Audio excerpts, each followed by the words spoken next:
पत्थर भी पानी में रहता है, पत्थर को भी पानी का संयोग मिलता है। पत्थर को तुम नदी में डाल दो,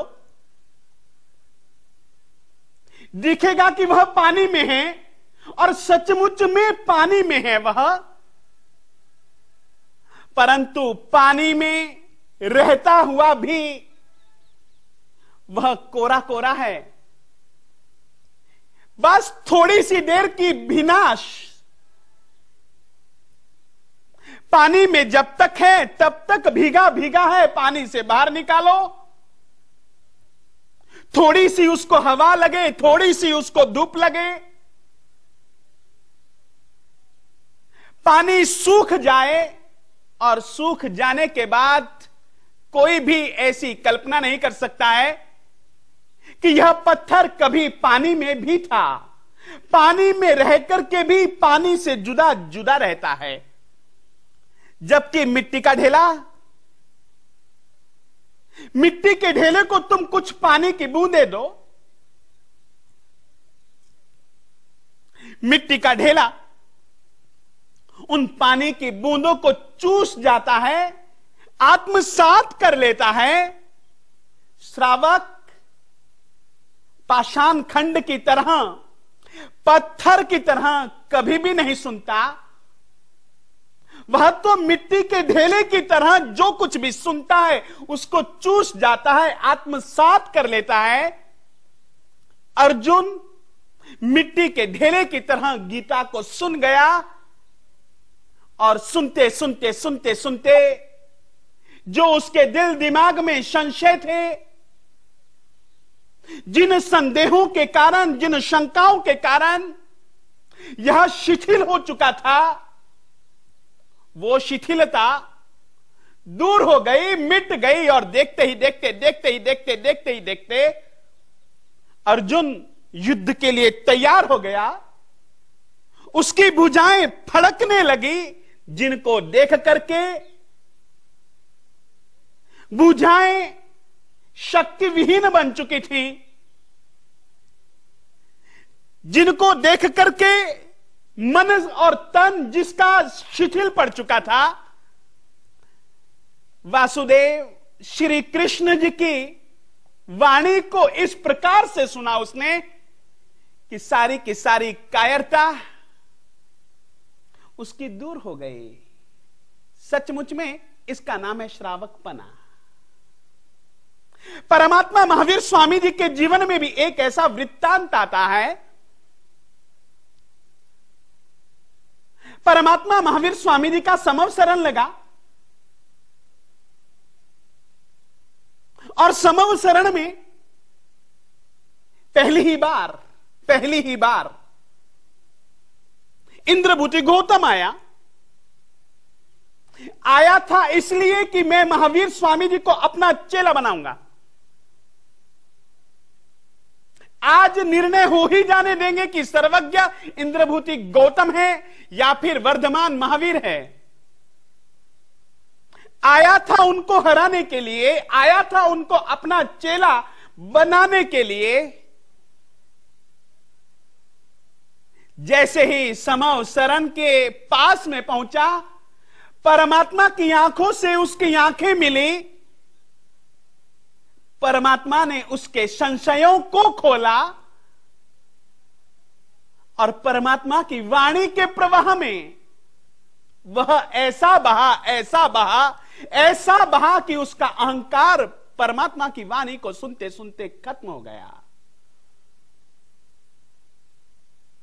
जो अर्जुन गीता को सुनते सुनते कायर से वीर बहादुर शूरवीर बन गया, स्वयं के मूल स्वभाव को पा लेता है वह अर्जुन,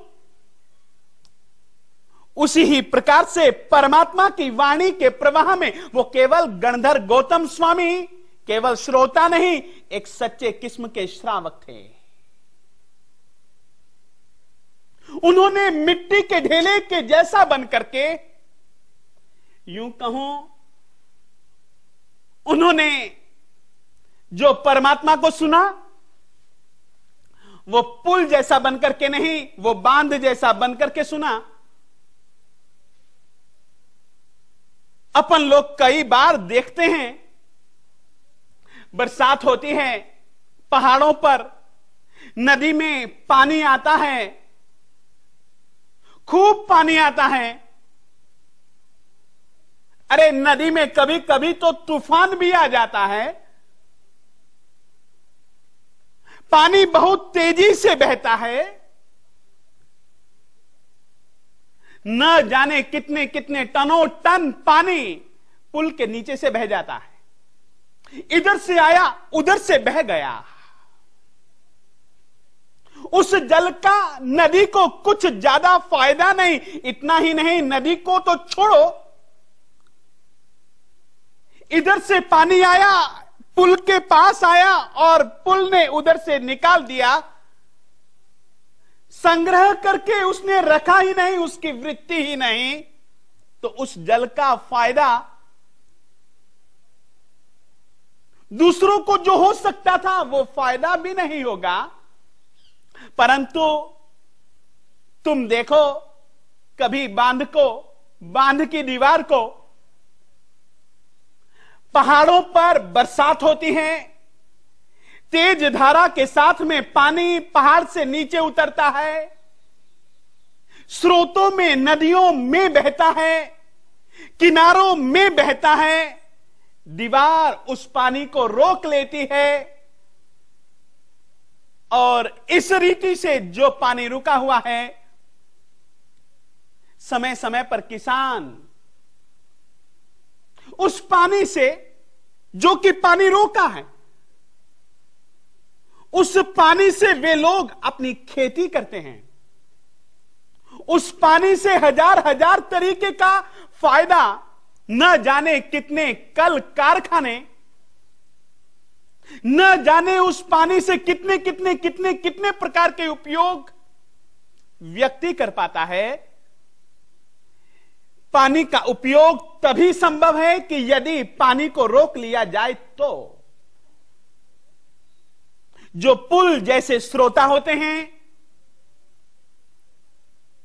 वे लोग सुन करके ज्ञान को, सुन करके किन्हीं दूसरों के अनुभवों को कभी भी अपने पास टिका करके नहीं रखते। वो तो एक कान से सुनते हैं, दूसरे कान से निकाल देते हैं। इस प्रकार के श्रवण से उनको कोई ज्यादा लाभ नहीं, ज्यादा फल नहीं। परंतु जो सुनने वाले संतों की, महंतों की, ऋषियों की, महर्षियों की, तीर्थंकरों की, अवतारी महापुरुषों की वाणी को सुन करके अपनी बुद्धि में, अपने मन में टिका करके रखते हैं, उस श्रवण का बहुत फायदा है। आज मैं बताना चाहूंगा हम कैसे सुने। सुनना एक बहुत बड़ी कला है। सुनने का परिणाम बहुत अच्छा है, परंतु हम केवल सुने ही नहीं, सुन करके उसके अनुसार जीना भी प्रारंभ करें, तो ही संतों की वाणी का, तो ही जिनेंद्र भगवंतों की वाणी का, तो ही अवतारी महापुरुषों की वाणी का अपन लोग लाभ उठा सकते हैं। हम सुने ही नहीं, सुन करके उनकी वाणी को पचा लें। और यदि हम उनकी वाणी को पचा लेंगे तो तुम निश्चित समझो हमारा जीवन, हमारी आत्मा हरी भरी हो जाएगी। और यदि हमने केवल सुनने के लिए ही सुना तो उस सुनने से ज्यादा फायदा अपन लोगों को नहीं होगा। सुनो इस तरीके का बन करके। श्री कृष्ण जी के जीवन की कहानी है। श्री कृष्ण जी को कुछ चीजें बहुत प्रिय थी,